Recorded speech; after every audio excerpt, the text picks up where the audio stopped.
So hello fellow Earthlings. This is Earthling 6455463728. And capitalism versus socialism or communism. What does nature have to say about that? And even what does war have to say about that? If we look to nature and we look to some kind of groups of animals, let's say, that we can model or that are analogous to a country, let's say. Is there anything that works along the same way that capitalism works? In terms of a free market, in terms of competition and, the best company or the best method amongst these groups within the organization for these animals. Does that work? Do we see anything that looks like that? Or for example, I was thinking of war. In the case of war, if you have a side that is like the Romans, for example, all very coordinated and planned and everybody figures out who does what. Or you have the barbarians that Rome subdued. Every guy is out there seeking his own glory. It's not backing up any particular person. It's just out there on his own, trying to take as many heads as he can. Nobody's looking out for anybody else. Does that seem like it worked? Because it didn't really work for anybody who went up against the Romans. They seemed to get slaughtered a lot. And let's look at the animal analogs, for example. A hive of bees. Is there a free market system amongst the bees to decide whether or not this particular group of bees are doing better than the others? And if you should get your honey from those bees? Or, well, let's say ants, because I don't think bees have like guard bees, for example. You have your different differentiations between, I guess, the ants that go out and forage, and then the ants that are defenders. Same thing with termites, right? And of course, we aren't insects, but we see that we have learnt many things from nature. And we always speak about nature in the highest regard. And yet we don't see nature do what we exemplify as, this is the best system. No, don't get me wrong. I'm not into people like Stalin. I'm not into, President Xi in China, who decided to make himself extend term limits indefinitely. I'm not into that sort of thing at all. And in nature, to an extent, you can see, but that's the thing, the queen, whether it's a termite or a bee or whoever, she didn't really put herself there. She didn't fight her way to the top and wants to stay there at all costs. That's not how it works at the top. But let me just take one other example with respect to the human body. In the human body, it's not a system of competition. There is clearly democracy. When you stub your little toe, everything stops. Your little toe, your tongue, something flies into your eye, if something pinches your ear, any one of those areas of your body that has a problem, your appendix, your spleen, any one of those areas of your body can command the attention of your consciousness and focus all of your attention to say, hey, something's going on with the little toe. And the little toe may weigh an ounce and your body might be 100 kilograms, but everything stops to make sure that the little toe is okay. That is not the system that we have with capitalism and countries that we have right now in this day and age. It's really easy for us to overlook any group of citizens in a country without there being any real ramifications. I mean, I think as somebody put it, somebody at a police station, I think, they happened upon an old notebook, and in going through it, they realized that for the last however many decades, it was the same disadvantaged areas as it was in the present. Nothing had been done to help those areas to develop or to improve in any real way. So I don't think it's a question of, hey, that this is what I think.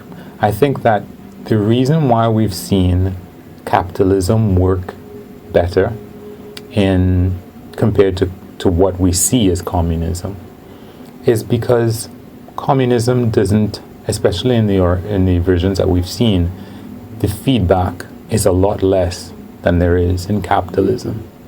In capitalism, there is at least some feedback from your little toe, so to speak. As in, if you have a market, you are selling Coca-Cola. If for some reason the poorest of the poor people, if they can't buy as much Coca-Cola, you bet your butt that somebody in accounting is going to realize that. There's going to be some feedback to the people at Coca-Cola that, hey, sales, something's wrong with sales. It's not stable and it's not growing. Something wrong is happening. Of course, Coca-Cola really is just focused on getting more money, so they're not really going to do anything about these poor people who can't buy their Coke anymore, except perhaps try to force them in some way to buy Coke by perhaps advertising some more, getting a new deal, just something really cosmetic like that.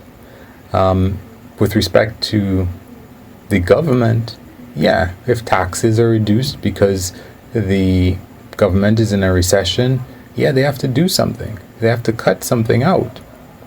So really, I guess the only real feedback of any note to most people in the government or in the wider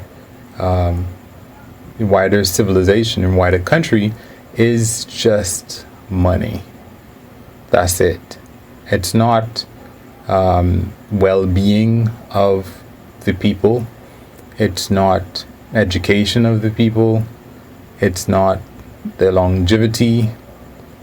The only real feedback in a capitalist society is capital, the accumulation of capital. And as long as capital keeps getting accumulated in the right places, the growth is, there's growth, then the system seems to think that everything is okay. And that would be why when there are things that are clearly going to cause a recession, as long as the capital is flowing, as long as the money is going, even though everybody could see that, hey, we're headed for fall, that feedback of seeing that we're headed for a recession is not enough. The money is flowing, and the system, in a way, thinks that everything is fine because GDP is going up. So clearly, in order for a country to perform more along the lines of how we perform with our bodies, in that pain in the smallest part of our body registers at a conscious level, and we try to do something about it, whether it's pain in a body part, pain in our stomach because of hunger, because of cold. The only feedback seems to just be, for the most part, that people pay attention to is money, the growth of money. And as anybody who has any kind of economics background knows, that you can have an increase in GDP because of the worst possible things.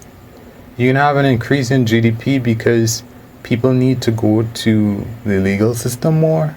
They need to hire a lawyer because they're getting in legal trouble, because they're having a divorce. They go to a psychiatrist maybe because they have psychological. Basically, people who are spending for whatever reason, good or bad, that helps the system chug forward, and it seems like everything is okay. Things are even getting better, even though people are spending more and more money of their disposable income to try to make their lives better. But that comes out looking as if things are getting better in the society, even though they aren't. It's clear, though, that authoritarian communism, where one guy gets to control entire country, whether that is a king or an emperor or somebody like Stalin or Hitler, I think for the most part that's not really the best idea, because people do kill the messenger and shoot the messenger, and nobody wants to go to that guy and say, hey, things are going bad. What you did to fix the things that were going bad before, it didn't work, and we really need to do something else. That guy is not going to listen to you, and he's just going to get rid of you. Maybe you'll live, maybe you'll die, but he's probably not gonna pay attention to what you're saying. And that guy is going to make sure his friends and family are enriched at the expense of people at the bottom, for the most part. And that's not sustainable. Over the course of time, even if it's over a dynasty or whatever, it's not sustainable. That's going to come crumbling down. You can't keep taking from the poor to give to the rich indefinitely and think that it's just going to keep working. At the same time, being in a capitalist society where you're again, maybe it's a democracy, but when you keep taking from the poor to give to the rich indefinitely, that isn't going to work either.